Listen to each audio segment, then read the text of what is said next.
Alright, so outside of the envelope method, let me run by what I was having an issue with. Okay, this might be a long video because I opened up a bunch of tabs already, but when we originally set out to start drawing, we kind of are aware of what we're looking at, but the question that we should be asking ourselves from the get-go is, what are you getting from this image? What is the image trying to tell you? You're gonna, whatever you do, you're most likely gonna start here. Unless you're actually drawing boxes, do not avoid the beginner steps. You have to draw the box. Essentially, when we start drawing, without knowing it, we're kind of just trying to nail the silhouette. Like when most of us are setting out to draw somebody, we think something like this is efficient, and this ends up being, slightly lopsided, but it's all that is on the paper. There's no information. We end up just identifying, and there isn't anything particularly creative about that or artistic about identification. We assess that this isn't a threat, this is a person, we move on to the next thing. And drawing these forms, it isn't exactly what's making these things come to life, isn't exactly the rendering. So you might think, if I put shading and a highlight, that all my problems will be solved, and that isn't exactly it.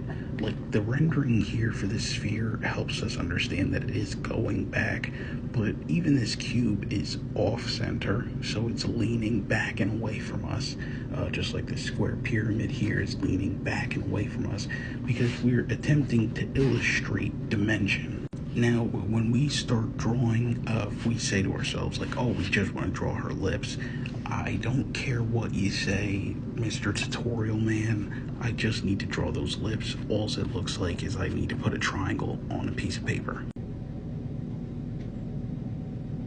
So I'm not, if you watch this stuff, I know this is a long thing, I'm sorry, but I'm just trying to, like, get you out of a specific headspace, because I'm not the type, I'm not going to be on here 30-40 times a month giving you dribbles, okay? This is always going to be like one 10-minute session to try and get you to think a different way. So here in the background, we have what our subject is going to be sitting on.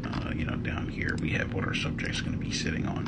But we want to try and, in our mind, use a series of blankets and rubber bands to try to get closer with the envelope method, to try and get closer to the shape that our figure is going to take on. We kind of want to illustrate that we're getting tighter and tighter as we cut through this marble and get down to our character.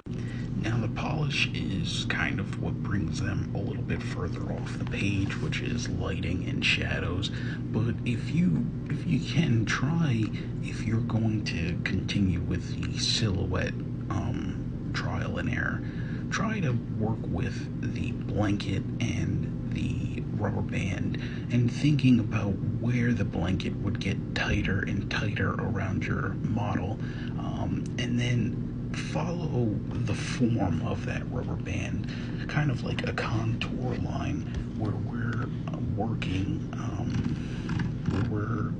on getting closer and closer to this person. So we rubber band around the chest, then we kind of would concave a little bit here, and then around the shoulder with a round here, then we would contour around her face, right? We get a circle around the head, we get a circle around the legs here, and try to just continue to see where you would get either a straight line or a circle around your reference. I forgot two of my talking points. So, the way that you can help tighten up around the face is by using vertices. Because when I looked up, originally when I started out, when you talk about the Loomis method and all of these different top 5 ways, pyramid schemes, how to get to the top, looking at the Riley method or the golden face ratio, something like this, and then you see how you really don't want to do all of this just to get something uneven that you're unsatisfied with. No, shade to whoever made this.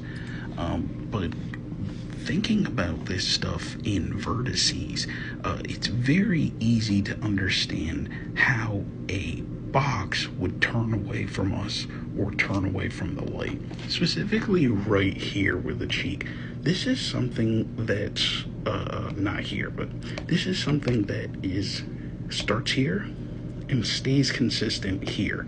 So we would like to try and split and then split and then split and then split and split again until we get something that is satisfying to the eye.